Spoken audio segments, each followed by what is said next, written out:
ఈరోజు ఉదయం నుంచి కూడా బిఆర్ నాయుడు గారికి సంబంధించిన కొన్ని ఫోటోలు, కొన్ని వీడియోలు, వైఎస్ఆర్సీపీ పార్టీకి సంబంధించిన ఈ సోషల్ మీడియా కార్యకర్తలు ఎవరైతే ఉంటారో, అలాగే భూమన కరుణాకర్ రెడ్డి కూడా ఒక ప్రెస్ మీట్ పెట్టి మరీ మాట్లాడాడు ఈ అంశం గురించి. బిఆర్ నాయుడు గారు అసలు టీటీడీ చైర్మన్గా ఉండడానికి అర్హత లేదు, ఆయనకి ఇమీడియట్గా రాజీనామా చేసేయాలని చెప్పేసి అని కాస్త అడగడి చేశారు.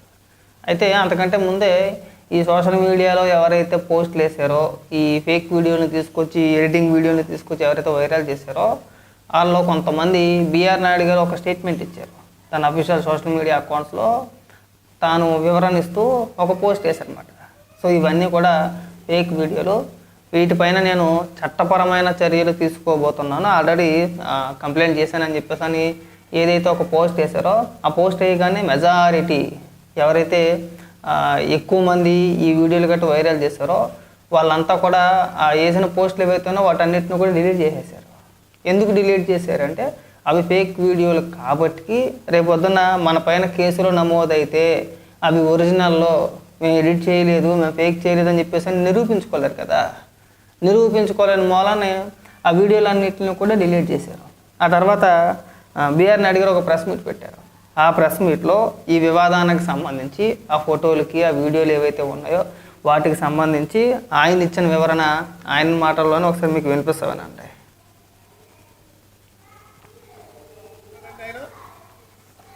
ఏదైతే వీడియోలు పెట్టారో వాళ్ళ ఫ్యామిలీ, మా ఫ్యామిలీ మోర్ దెన్ 30 years నుంచి మాకు ఫ్యామిలీ పరిచయాలు ఉన్నాయి. వాళ్ళ ఇంటికి మేము పోతాం, మా ఇంటికి వాళ్ళు వస్తారు. అంత మాత్రాన అసలు కొన్ని చోట్ల వీడియో మార్పింగ్ చేయడం జరిగింది. ఆ చేసే గాడిదలు సరిగా కూడా చేయలే మనం. నేను ఎన్నిసార్లు చూసినా అందులో నాకేం తప్పు కనిపించలేదు. సో ఇవన్నీ చీప్ పాలిటిక్స్ ఆడి నా మీద బురద జల్లుతానంటే నేను భయపడేవాడిని కాదు, నేను మీలాగా రిజైన్ చేయమంటే చేసేవాడిని కూడా కాదు. ఇవన్నీ కూడా వాస్తవాలన్నీ కూడా నేను ఇమీడియట్గా కంప్లైంట్ చేయడం జరిగింది. ఇంకా 6 గంటలో ఎఫ్ఐఆర్ కూడా వస్తుంది. దీన్ని నేను హై లెవెల్కి తీసుకెళ్తాను, వీళ్ళ సంగతి ఏదో తేలుస్తాను. నేను మాత్రం భయపడేదే ప్రశ్నే లేదు. కొన్ని అయితే మా ఇదివరకు అందులో ఉన్నటువంటి కొన్ని ఫోటోలు అయితే నేను 20-25 ఏళ్ల కింద దిగిన ఫోటోలు అయితే ఆ ఫోటోలు ఈ ఫోటోలు మిక్స్ చేసి దానికి ఒక మ్యూజిక్ పెట్టి ఈ సన్యాసులకు ఏం పని లేదా? నన్ను వ్యక్తిగతంగా టార్గెట్ చేస్తే నేను మీడియాలో ఉన్నా, నీకు చుక్కలు చూపిస్తాను, నీకు కానీ సుబ్బారెడ్డికి కానీ. కరుణాకర్ రెడ్డి, నువ్వు మద్రాసులో పోయి ఏమేం చేసావో నాకు తెలుసు. వైవి సుబ్బారెడ్డి ఏమేం చేసావో నాకు తెలుసు. అవన్నీ బయట పెట్టమంటారా? ఇవన్నీ చీప్ పాలిటిక్స్ నా దగ్గర జరగదు, అర్థమైందా? నేను హైదరాబాద్ నడి బొడ్డున నేను ఉండి వ్యాపారం చేస్తున్నా. నేను ఎవరికి భయపడేవాడిని కాదు. ఈ చీప్ పాలిటిక్స్ దీనివల్ల ఎవరికి నష్టం? సమాజానికి ఏమన్నా ఉందా? నేనేమన్నా తప్పు పని చేశానా? ఏమున్నాయి ఆ వీడియోలో చూడండి, అందులో ఏం తప్పు ఉంది? ఫ్యామిలీ ఫ్రెండ్స్ ఉండరా? కలవరా? పోరా? రారా? నాకు 20 సంవత్సరాల క్రితం ఉన్నటువంటి ఫోటోలు పెట్టి మార్కింగ్ చేస్తాను. ఇవన్నీ నా దగ్గర నడవదు. నేను చెప్తున్నాను, నేను లీగల్గా ఫైట్ చేస్తాను. దేనికైనా సిద్ధంగా ఉన్నాను. ఏం అబ్జెక్షన్? నేను మిమ్మల్ని అడుగుతాను, చెప్పండి మీది ఏం అబ్జెక్షన్ ఉంది? వెళ్తాం, మీ ఫ్రెండ్స్ మీ ఇంటికి వస్తాం, పోతాం, వెళ్ళేటప్పుడు హాయ్ బాయ్ చెప్పుకుంటాం. ఏముంది దాంట్లో? 30 ఏళ్ళ నుంచి, ఇప్పుడు కాదు 32 ఏళ్ళ నుంచి పరిచయాలు ఉన్నాయి మాకు, ఫ్యామిలీ పరిచయాలు ఉన్నాయి. అదే తప్పు ఉంది అంటున్నా. దాంట్లో వల్గారి ఏముంది? వల్గారిటీ ఏముంది? ఇవన్నీ చేసి బిఆర్ నాయుడుది కాదు, బిఆర్ నాయుడుది నీకు వచ్చేది ఏంటి? నీకే లాభం వస్తుంది? ఇప్పటి నుంచి కాదు కదా, డే 1 నుంచి నువ్వు అదే పాట పాడతావు. ఎవరున్నారు చేసినంటే వాడికి తెలవాలా? వాడికే తెలవాలి. ఇప్పుడు పోలీసు వాళ్ళు ఎంక్వైరీ చేస్తారు, చూస్తారు. అది కూడా నేను వీడియోలో మొత్తం మార్పింగ్ చేశానని నేను అంటలేను. 1 or 2 ప్లేసెస్లో మార్పింగ్ జరిగింది. రైట్, విన్నారు కదా, చాలా స్పష్టంగా, చాలా క్లారిటీగా, ఎక్కడ దాపరికాలు లేకుండా ఉన్నది ఉన్నట్టుగా స్పష్టంగా వాళ్ళకి మాకు ఫ్యామిలీ పరిచయాలు ఉన్నాయి. ఇప్పటి నుంచి కాదు, దాదాపు 30 ఏళ్ళ బట్టి మాకు ఫ్యామిలీ పరిచయాలు, ఫ్యామిలీ ఫ్రెండ్స్. మేము వాళ్ళ ఇంటికి వెళ్తూ ఉంటాం, వాళ్ళ మా ఇంటికి వస్తూ ఉంటారు. ఇప్పుడు 20 ఏళ్ళ నాటి ఫోటోలు తీసుకొచ్చి ఇప్పుడు మార్పింగ్ చేసి ఏదో జరిగిపోయిందని చెప్పేసి అని చూపిస్తున్నారు. దీనిపైన నేను చట్టపరమైన చర్యలు తీసుకుంటానని చెప్పేసి అని ఆయన చాలా క్లారిటీగా వివరించాడు. దీనిపైన బొమ్మన కరుణాకర్ రెడ్డి ఉద్దేశించి కూడా, అంటే బొమ్మన కరుణాకర్ రెడ్డి మాట్లాడిన మాటలను ఉద్దేశించి ఆయన మాట్లాడితే, మీరు టీటీడీ చైర్మన్కి రాజీనామా చేయాలంటే దానికి సంబంధించి కూడా ఆయన కౌంటర్ ఇచ్చాడు. నీ అబ్బా సొత్తేవానా, నువ్వేమన్నా ఇచ్చేవా నాకు? నన్ను ప్రభుత్వం నియమించింది టీటీడీ చైర్మన్గా, ప్రభుత్వం ఆదేశించాలి, చంద్రబాబు నాయుడు గారు చెప్పాలి, నువ్వెవడు బచ్చాయి గారు చెప్పడానికి? ఇలాంటి పనికిమాల రాజకీయాలు చేయమాకండి అని చెప్పేసి ఆయన బొమ్మన కరుణాకర్ రెడ్డిని ఉద్దేశించి కూడా ఆయన చాలా స్పష్టంగా చెప్పడం జరిగింది. అయితే ఇక్కడ బలైపోయింది ఎవరు అంటే వైఎస్ఆర్సీపీ పార్టీకి సంబంధించిన ఈ సోషల్ మీడియాలో ఎవరైతే పోస్టులు వేసారో వాళ్ళు బలైపోయారు. వాళ్ళు ఎందుకు బలైపోయారు అంటున్నానంటే, ఖచ్చితంగా ఎఫ్ఐఆర్ నమోదవుతుంది.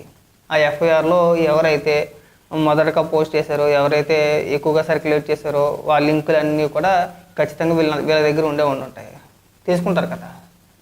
ఇప్పటికీ కూడా సోషల్ మీడియాలో ఉండే ఉంటాయి. ఖచ్చితంగా వాళ్ళ పైన కేసులు నమోదవుతాయి.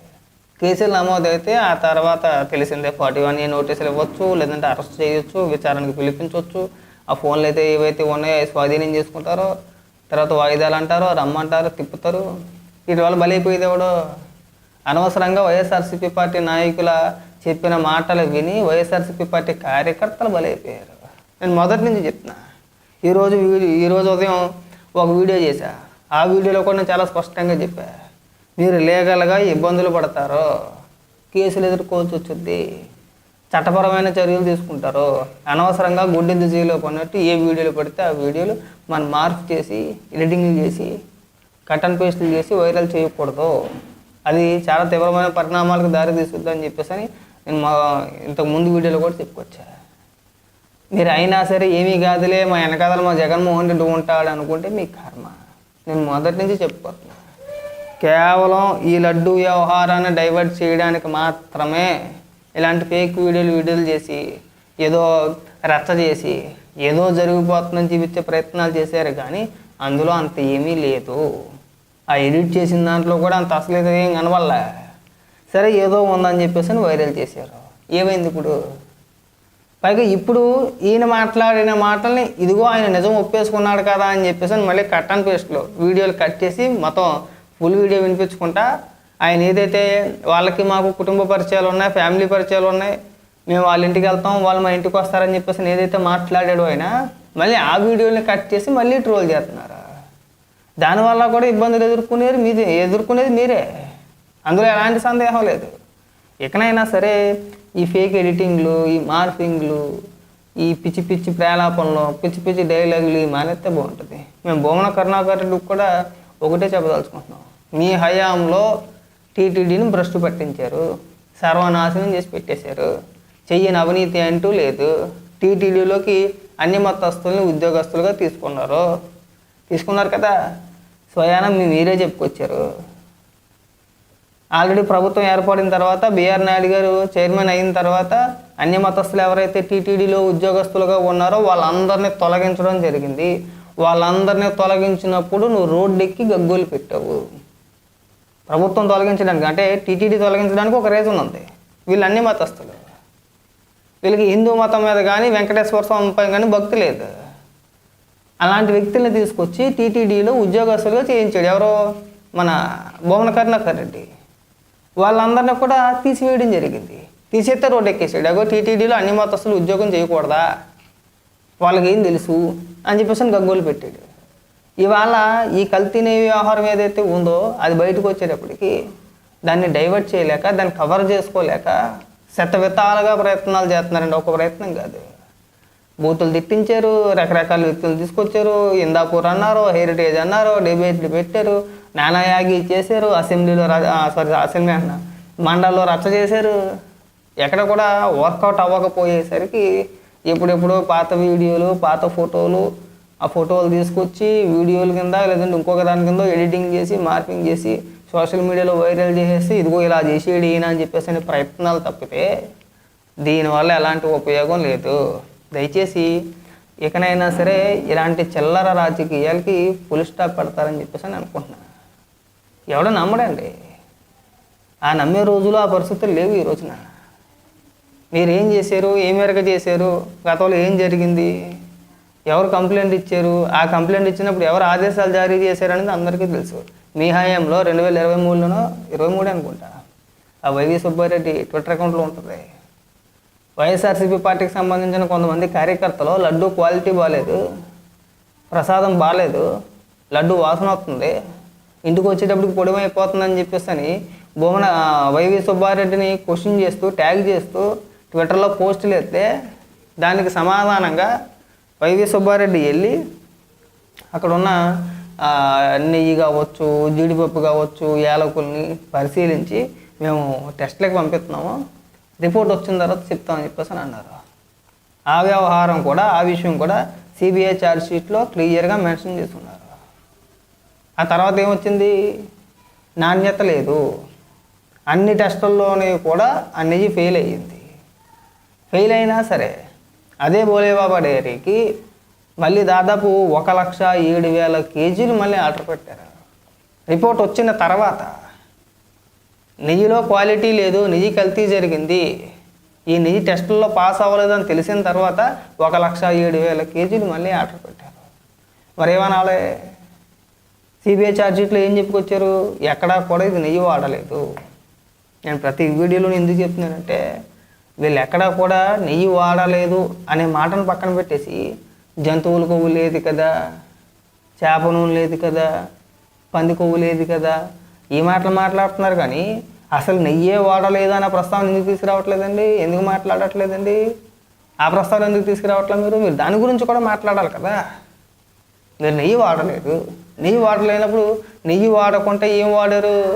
అనేక రసాయనాల మిశ్రమం, కొన్ని కెమికల్స్ కలిపి నెయ్యి లాంటి పదార్థాన్ని తయారు చేసి ఆ పదార్థాన్ని నెయ్యి అని చెప్పేసి అని తిరుమల తిరుపతి దేవస్థానానికి సప్లై చేశారు. అదే కల్తీ నెయ్యి, నెయ్యి కాయని నెయ్యిని ప్రసాదంలో వాడారు. లడ్డూ తయారీలో కావచ్చు, ఇతరత్ర కావచ్చు, అన్నిటిలోని కూడా అదే నెయ్యిని వాడారు కదా.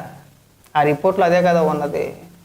36 మంది మీద 38 మంది మీద ఛార్జ్షీట్ వేశారు, ముద్దాయిలుగా తేల్చారు, వాళ్ళపైన కేసులు నమోదైనవి. 250 కోట్ల రూపాయలు తినేశారని చెప్పేసి చాలా స్పష్టంగా చాలా క్లియర్గా చెప్తుంటే ఈ 250 కోట్ల రూపాయలు పక్కకి వెళ్ళిపోయినాయి. ఈ 36 మంది ఎవరైతే ఉన్నారో వాళ్ళు పక్కకి వెళ్ళిపోయారు. అసలు నెయ్యే కాదన్న అంశాన్ని పక్కన పెట్టేశారు, అన్నీ పక్కన పెట్టేశారు. అన్నీ పక్కన పెట్టేసి మాకు సిబిఐ క్లీన్ చిట్ ఇచ్చేసిందని చెప్పేసి డబ్బా కొట్టుకుంటూ తిరుగుతున్నారు. పైగా దానికి ఒత్తాసు పడడానికి భూమన కరుణాకర్ రెడ్డి ఓవర్ యాక్షన్ తప్పితే ఏముండదు అక్కడ. అన్నింటిలోనూ ఓవర్ యాక్షనే. ఇవాళ పొద్దున్నే వచ్చేసాడు ప్రెస్ మీట్ పెట్టేసి పెద్ద మొత్తం అయిపోయేలాగా. ఏం తెలిసారు? ఒకవేళ అది ఫేక్ వీడియో కాకపోతే అర్ధరాత్రి పూటలు ఎందుకు రిలీజ్ చేశారండి? ఎందుకు రిలీజ్ చేశారు? అర్ధరాత్రి పూట ఎందుకు రిలీజ్ చేయాలి? పైగా మధ్యాహ్నం ఏమీ తెలియని ఎరగని శుద్ధపోసలాగా ఇవాళ మధ్యాహ్నం అనుకుంటా 1 గంటకు 12 గంటలకు వైఎస్ఆర్సీపీ పార్టీ అఫీషియల్ పేజీలో ట్వీట్ వేసేసారు దీనికి సంబంధించి. ఏది ఇంక జనాలు ఎవరో నమ్మట్లేదు, ఇంక మనం కూడా వేయాలని చెప్పేసి వేసేసారు. దయచేసి ఈ ఫేక్ వీడియోలు, ఇలాంటి చిల్లర రాజకీయాలకి స్వస్తి పలికితే బాగుంటుంది. అనవసరంగా మన పెంటన అంటే మన పరువును మనమే ఈదులో పెట్టుకున్నట్టు ఉంది. అనవసరంగా మీ కార్యకర్తలను మీరు బలి చేస్తున్నారు. వైఎస్ఆర్సీపీ పార్టీ కార్యకర్తలు ఎవరు బలి చేస్తున్నారంటే జగన్మోహన్ రెడ్డి బలి చేస్తున్నాడు. ఈ ఫేక్ వార్తలు సృష్టించి వాటిని వాళ్ళ చేత పోస్టులు వేయించి రేపు ఉదయం ఏదైనా కేసు అయినా చట్టపరమైన చర్యలు ఎవరన్నా తీసుకున్నా సరే వీళ్ళని గాలి కుదిలేసి ఎప్పుడో ఆయన బయటకు వచ్చిన తర్వాత అన్ని విధాలుగా నష్టపోయిన తర్వాత ఓదార్పు యాత్రతోనో పరామర్శ పేరుతోనో ఇంటికి వెళ్ళి నేను ఉన్నానమ్మా అని చెప్పి చూసే చేస్తాడు.